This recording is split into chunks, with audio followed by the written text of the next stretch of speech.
The Bite of 87 was an incident that occurred in 1987 at Freddy Fazbear's Pizza, as in the location from Five Nights at Freddy's 2. It's briefly mentioned by the phone guy in the first game.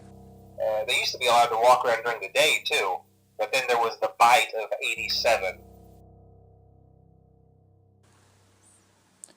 The details of this attack and the identity of the animatronic responsible are not given, but the victim apparently lost their frontal lobe. It's amazing that the human body can live without the frontal lobe, you know? The incident contributed to a loss in the restaurant's reputation, which resulted in a major drop in business.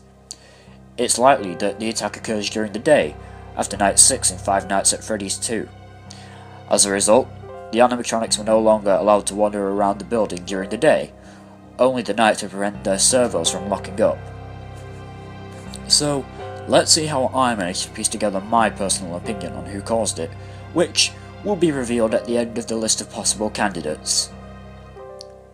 I haven't seen many theories where Toy Chica would be the main culprit, as she would be an unlikely one. Her beak would, or rather lack of, would actually make it hard for her to bite effectively.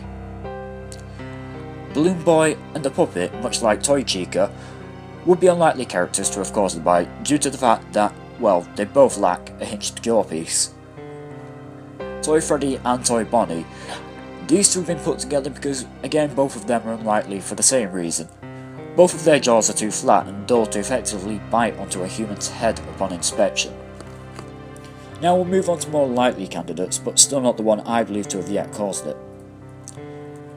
Many fans have speculated that Foxy was indeed the animatronic responsible for the Bite of 87. This theory is sound in a lot of aspects, as we can see Foxy has extremely sharp teeth, possibly sharp enough to bite through a human's skull.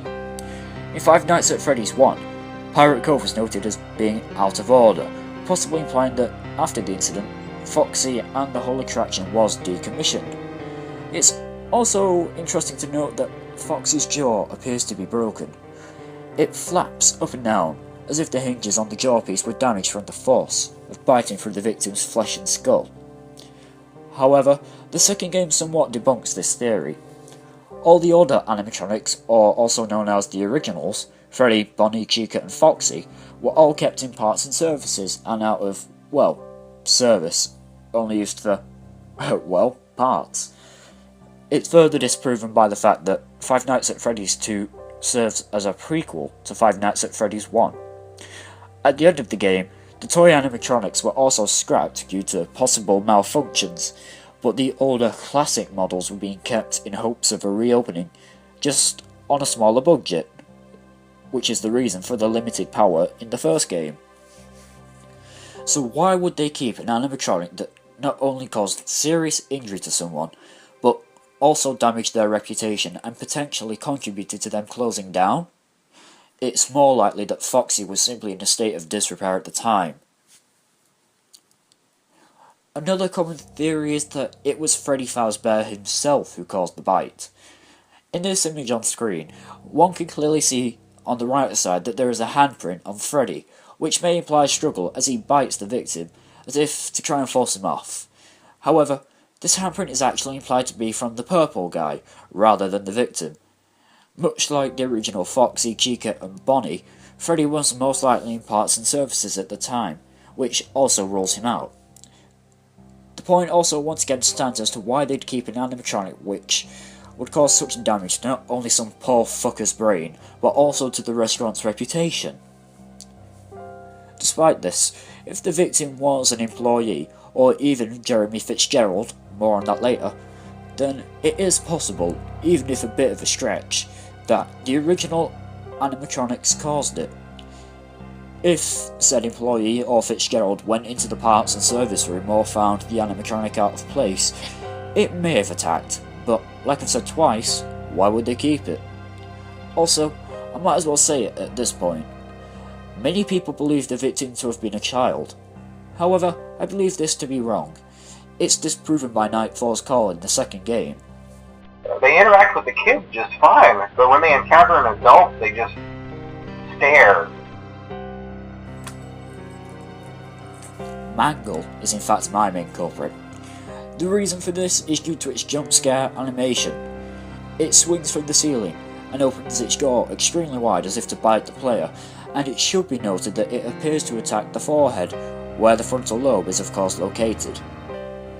Mangle most likely administrated the attack in a similar, if not identical, fashion.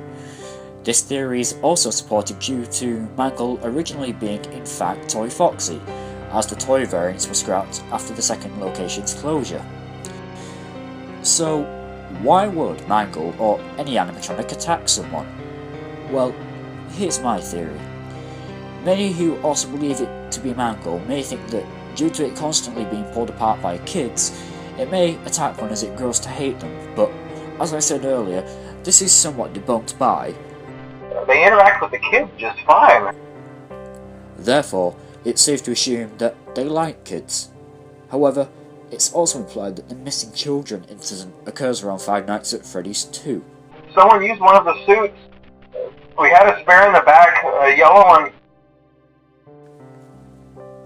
So let's say, in theory, that the purple guy is the day shift guy before Jeremy is moved to the day shift himself.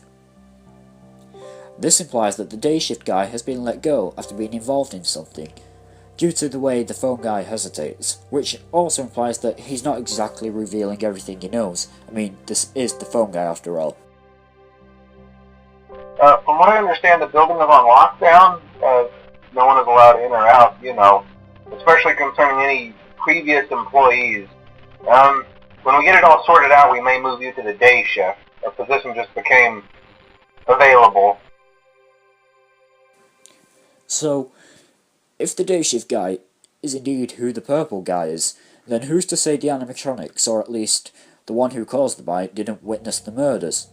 I doubt you'd hesitate with the supposedly inanimate animatronic simply sitting around, or maybe he was simply unaware of one was watching. Therefore, then the animatronic had attempted to avenge the children and prevent the day shift guy from committing any more atrocities.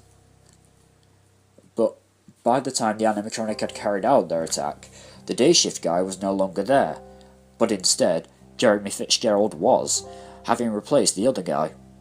This also supports the bite of 87 occurring during the day after night 6, where he is told to wear your uniform, stay close to the animatronics, and make sure they don't hurt anyone, okay?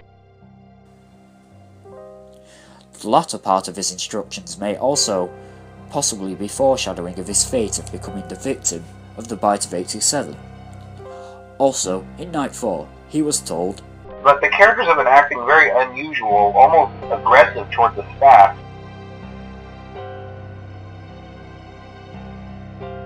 There is also another theory that Mike Schmidt may have been the one to receive the bite.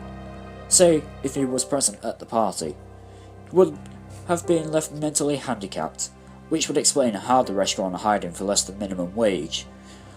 I personally find this theory to be a little far-fetched, however, as I'm pretty sure you wouldn't really work at a chain of a place where you lost your frontal lobe. It's more likely that the first game was set around 92 or 93, due to the wage.